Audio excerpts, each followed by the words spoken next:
About a month ago, Oppo announced a successful test of 5G modems. Now, another Chinese smartphone brand has declared successful trials of a 5G smartphone. Welcome back to QatNip and come on, let's learn together.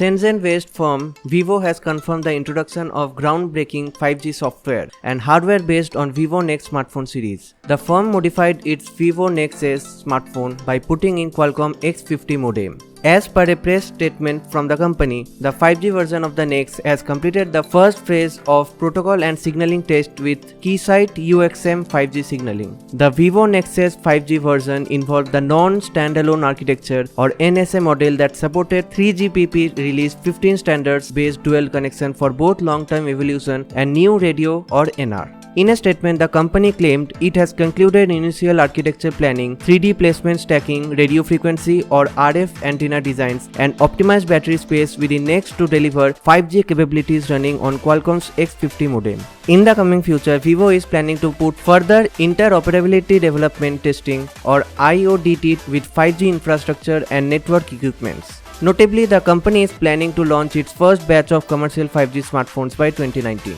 Previously, Vivo has been the first to pack in an in-display fingerprint sensor in its flagship Vivo X21 and Vivo Next presenting the first pop-up camera module.